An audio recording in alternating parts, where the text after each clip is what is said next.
سن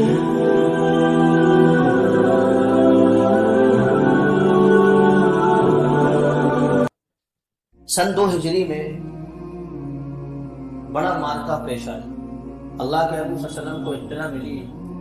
کہ مکہ کے اندر سارے مکہ والوں نے میٹنگ کی، مشورہ کیا کہ ہم اللہ کے حبیب صلی اللہ علیہ وسلم کی جو چھوٹی سی جماعت ہے اس کو ہم ختم کریں، نیست نابود کریں، یعنی مدینے پر ہم حملہ کریں اور مدینے کو ہم ختم کر دیں۔ تو یہ مشورہ مکہ کے اندر بیٹھ کر ہوا۔ اس میں سارے مکہ والوں نے یہ مشورہ کیا کہ ابو سفیان جو اس وقت تک ایمان نہیں لائے تھے، فرمایا کہ ابو سفیان کو ہم سارا اپنا مال دیں۔ جو بڑے بڑے بزنس مین تھے مکہ کے تاجر، انہوں نے ابو سفیان کو تھوڑا تھوڑا پیسہ دیا اور کہا کہ اس پیسے کو لے کر ملک شام جاؤ، وہاں سے سامان لے کر، اور وہ سامان ہم مکہ کے اندر فروخت کریں گے، بیچیں گے، اور جو نفع ہوگا اس کا ہم اس سے ہتھیار خریدیں گے، اس سے ہم اسلحہ بنائیں گے، اور ہم اس کے ذریعے مدینے کے اندر جو حکومت اللہ کے حبیب صلی اللہ علیہ وسلم کی اب اس کو ختم کریں۔ یہ ان کا ارادہ تھا۔ اللہ کے حبیب صلی اللہ علیہ وسلم کو خبر ملی، آپ نے تیاریاں شروع کر دی۔ کیا تیاری؟ کہ ابو سفیان کا جو قافلہ مکہ سے ملک شام جا رہا ہے، وہاں سے جب وہ لوٹے گا شام سے مکہ، تو ہم اس پر حملہ کریں گے اور اس کا سارا اثاثہ، سارا مال مکہ والوں کا ہم لے لیں گے۔ یہ مشورہ اللہ کے حبیب صلی اللہ علیہ وسلم کے صحابہ میں ہوا۔ وہ ابو سفیان جو تھا وہ ملک شام پہنچا، اس نے وہاں سے سامان لیا، اور سامان لینے کے بعد جب وہ مکہ کی طرف روانہ ہوا تو اللہ کے حبیب صلی اللہ علیہ وسلم اپنے صحابہ کو لے کر، جن کی تعداد 312 تھی، اور حضور علیہ السلام کو ملا کر 313 جو افراد تھے، یہ ابو سفیان کے لشکر پر حملہ کرنے کے لیے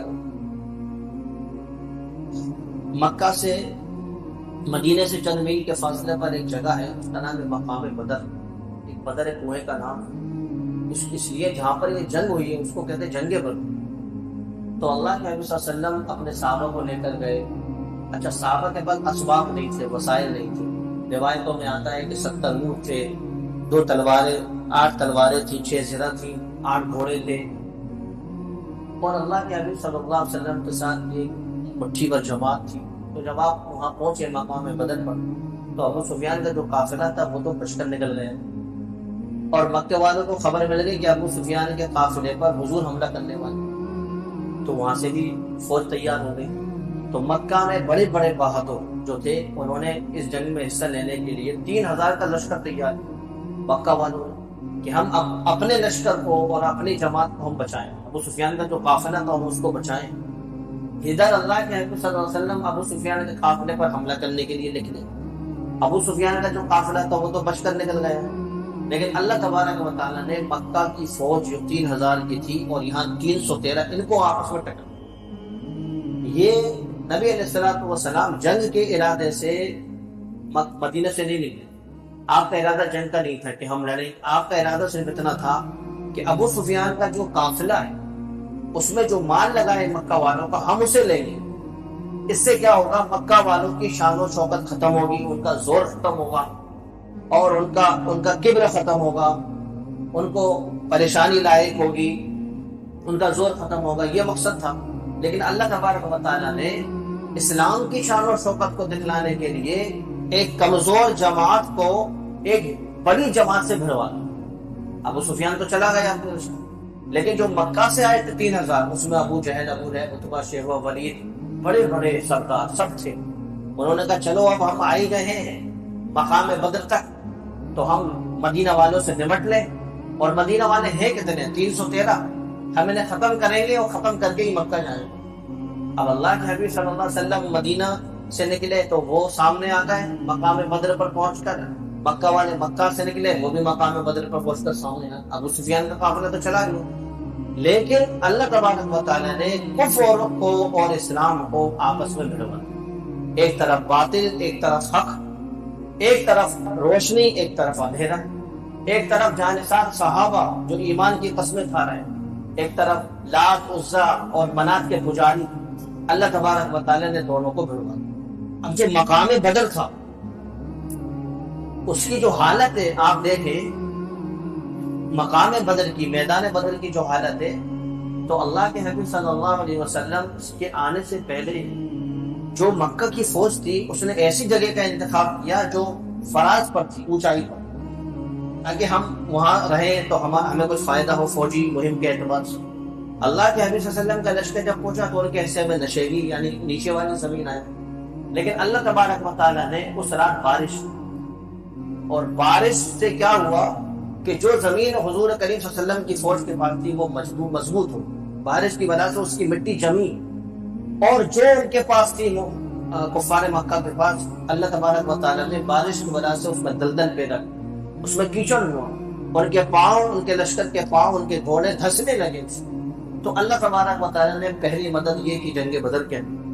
ایک کنواں ہے جس کو بدر کہتے ہیں، وہاں پر اللہ کے نبی صلی اللہ علیہ وسلم کے صحابہ نے قبضہ کر رکھا تھا، ایک ہی کنواں تھا، لیکن آپ یہ دیکھیے اگر دشمن کے کسی شخص کو پیاس لگتی تھی اور وہ یہ آ کر کہتا تھا اللہ کے نبی صلی اللہ علیہ وسلم کی فوج سے کہ ہمیں پانی پینے دو، تو حضور کہتے تھے بھائی اب دشمن ہے لیکن اس کو پانی پی۔ انسانیت کی اور اخلاق کی اعلیٰ مثال تھی کہ ایک دشمن سامنے کھڑا ہے اور اس سے ہمیں جنگ کرنا ہے، ہم یہ چاہتے ہیں کہ کسی طرح وہ نیست نابود ہو جائے، لیکن جب پیاس کا مسئلہ آیا، انسانیت کا مسئلہ آیا، تو اللہ کے نبی صلی اللہ علیہ وسلم نے اجازت دی کہ ان سے کہہ دو جتنے بھی لوگ آ سکتے ہیں بدر کے کنویں پر آ جائیں، وہ پانی پی کر چلے جائیں۔ اب اگلے دن جنگ ہونے تھی، تو رات اللہ کے حبیب صلی اللہ علیہ وسلم نے اپنے لشکر کو جمع کیا، 312 کی جماعت، اور سب کو تاکید کی، جنگ بدر کے بارے میں بتلایا، تمہیں یہاں کھڑا ہونا ہے، تمہارا یہ لشکر ہے۔ یہ جو فوجی مہم ہے اس کے جو لشکر ہوتے ہیں وہ ٹکڑیوں میں بانٹے جاتے ہیں، اس کا میسرہ بھی ہوتا ہے، میمنہ بھی ہوتا ہے، اس کا ایک قلب بھی ہوتا ہے کہ بعض افراد بیچ میں رہیں گے، بعض، اور ایک ہوتا ہے کہ پیچھے رہیں گے، اگر مدد کی ضرورت ہو تو وہ آئیں گے۔ یہ پوری فوجی مہم سے تعلق رکھتی ہے بات۔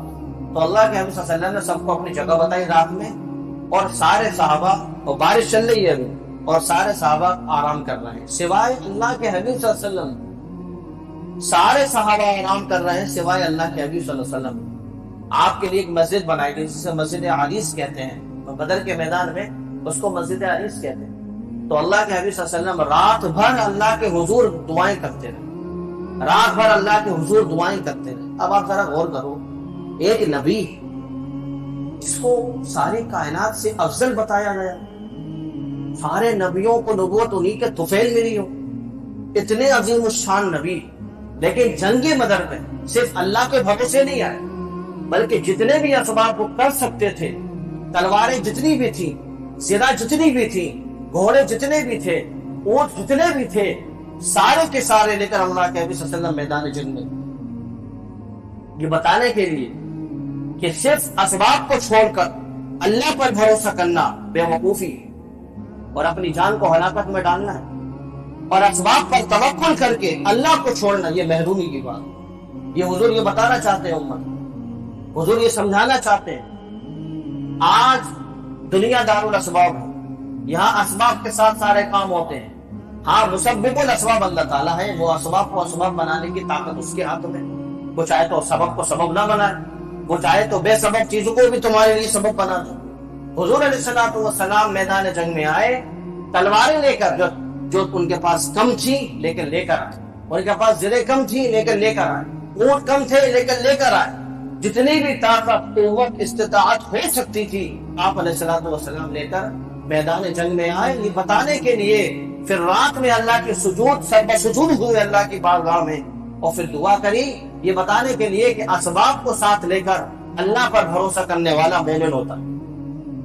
اسباب کو ساتھ لے کر اللہ پر بھروسہ کرنے والا اصلی مومن ہے۔ اسباب کو چھوڑ کر صرف اللہ کی رٹ لگانے والا، یہ کہنا کہ صرف اللہ کرے گا سارا کام، اسباب کو اختیار نہ کرنا، یہ بے وقوفی کی بات ہے، اور یہ محرومی کی بات ہے کہ بندہ اسباب کو اختیار کر رہا ہے، اللہ پر بھروسہ نہیں کرتا۔ اب آپ ذرا غور کریں، حضور علیہ السلام سجدے میں ہیں، اللہ سے دعائیں مانگی جا رہی ہیں، سارے صحابہ سو رہے ہیں، ابو بکر صدیق رضی اللہ تعالیٰ عنہ کی آنکھ کھلی، آپ نے دیکھا حضور کہاں ہیں، آپ نے دیکھا مسجد عریس کے اندر اللہ کے حبیب صلی اللہ علیہ وسلم اتنی دعائیں مانگ رہے ہیں، اتنی دعائیں مانگ رہے ہیں کہ آپ کی جو کملی تھی اور کالی چادر تھی وہ آپ کے کندھے سے سرک جائے گا، اتنی دعائیں ہیں، گریہ وزاری، رونا، تواضع، انکساری، عاجزی، اللہ کے سامنے رونا دھونا، اللہ سے اپنی باتیں منوانا۔ ابو بکر صدیق رضی اللہ تعالیٰ عنہ مسجد علیس کے اندر تشریف لائے، آپ نے حضور کے کندھے پر ہاتھ رکھا اور اللہ کے حبیب سے کہا حسبک اللہ، اللہ آپ کو کافی، یعنی آپ نے جتنی دعائیں مانگ لی اب بس کریں، اللہ تعالیٰ آپ کو یقین فتح عطا کرے۔ حضور علیہ الصلوۃ والسلام تہجد تک دعا میں مشغول رہے، آپ نے تہجد کی، آپ نے نمازوں کی ابتدا کری اور اس کے بعد اللہ کے حبیب صلی اللہ علیہ وسلم نے صف بندی کا ارادہ کیا نماز کے بعد۔ اب جنگ شروع ہونے ہیں، جنگ کا پہلے ماحول کیا ہوتا تھا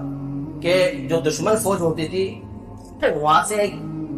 شخص نکلا کرتا تھا اور جو فوج ہوتی تھی وہاں سے، یعنی انفرادی جنگ پہلے ہوتی تھی، تو 3 دشمن کی فوج سے لوگ نکلے، 3 یہاں سے نکلے،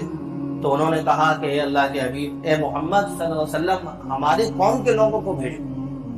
ہم اپنی قوم کے لوگوں سے لڑیں گے، دوسرے سے نہیں لڑیں گے، ہمارے جوڑ کے لوگوں کو بھیجو۔ تو اللہ کے حبیب صلی اللہ علیہ وسلم نے حمزہ کو بھیجا، علی کو بھیجا، ایک صحابی اور بھیجا، تو ان تینوں نے کام تمام کر دیا، ایک صحابی شہید ہو گئے۔ یہ انفرادی جنگ کے بعد پھر اجتماعی جنگ ہوئی۔ 3000 کا جو لشکر تھا کفار کا، وہ یہ سمجھ رہا تھا کہ 313 ہے، ہم نے منٹوں میں ختم کر دیا۔ ظاہر سی بات ہے، اللہ تعالیٰ نے قرآن کریم میں ارشاد فرمایا وَكَمْ مِنْ فِئَةٍ قَلِيلَةٍ غَلَبَتْ فِئَةً كَثِيرَةً بِإِذْنِ اللَّهِ۔ کبھی کبھار ہم ایسا کرتے ہیں، مٹھی بھر جماعت کو غلبہ دے دیتے ہیں بہت ساری جماعت، یعنی جماعت تھوڑی ہوگی لیکن ہم اسے فتح عطا کریں گے، ہم اسے غلبہ دیں گے دشمن پر۔ اللہ کے حبیب صلی اللہ علیہ وسلم کے ساتھ کفار مکہ کی ان کے لشکر کے ساتھ جنگ ہوئی، لیکن اس جنگ کا نقشہ بدل گیا، اور اس جنگ کے بعد، اس لڑائی کے بعد جنگی مہم کرنے والوں کو اس لڑائی نے حیرت میں ڈالا کہ ایسا کیسے ہو سکتا ہے کہ 300 کا افراد کا لشکر وہ 3000 کے لشکر پر شکست دے دیں، جن کے پاس تلواریں بھی پوری نہیں ہیں، ہتھیار بھی پورے نہیں ہیں، جن کے پاس اونٹ اور گھوڑے بھی نہیں ہیں، زرہ بھی نہیں ہے، وہ کیسے لڑ سکتے ہیں؟ لیکن اللہ تبارک و تعالیٰ نے قرآن میں فرمایا یہ جنگ بدر جو ہے یوم الفرقان ہے، آج بتا دیا جائے گا کہ حق پر کون ہے اور باطل پر۔ یہ یوم الفرقان اس کو قرآن میں کہا 10ویں پارے کے اندر۔ اللہ تبارک و تعالیٰ نے اپنی مدد بھیجی، اسی جنگ کے اندر فرشتوں نے مدد کی اسلامی لشکر، اور اسلامی لشکر نے فرشتوں کی مدد کر کر جب جنگ کا پاسا پلٹا اور وہ کفار مکہ یہ سوچ رہے تھے کہ ہم فتح یاب ہوں گے، اللہ تعالیٰ نے ان کے فتح کو شکست میں بدلا۔ تو ان 313 جیالوں نے، ان 313 افراد نے ان 3000 کے لشکر کو شکست دی۔ یہ شکست ایسی تھی کہ پورے جزیرۃ العرب میں کوہرام مچ گئے کہ وہ بہادر قوم مکہ کی، جس میں بڑے بڑے سردار، بڑے بڑے چودھری تھے، بڑے بڑے لوگ تھے، بڑے بڑے بہادر لوگ تھے، وہ ہر کیسے، ان کو شکست کیسے ہو؟ اس فتح نے اسلام کی سارے مکہ پہ دھاک بٹھا دی کہ اتنے لوگوں نے جو 312 اور 313 ہیں، انہوں نے ایک بڑے لشکر کو شکست فاش دے دی۔ یہ لشکر خائب اور خاسر ناکام و نامراد ہو کر مکہ واپس لوٹا۔ جنگ بدر کے اندر اللہ تبارک و تعالیٰ نے مسلمانوں کو شکست دی،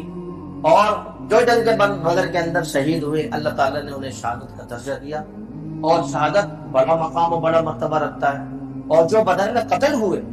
اللہ کے حبیب صلی اللہ علیہ وسلم نے ان ساری لاشوں کو ایک کنویں میں ڈلوایا بدر کی، اور ان کو مخاطب کر کے کہا تھا میں نے تم سے کہا تھا کہ میں سچا نبی ہوں اور اللہ تعالیٰ کی توحید کا پیکر،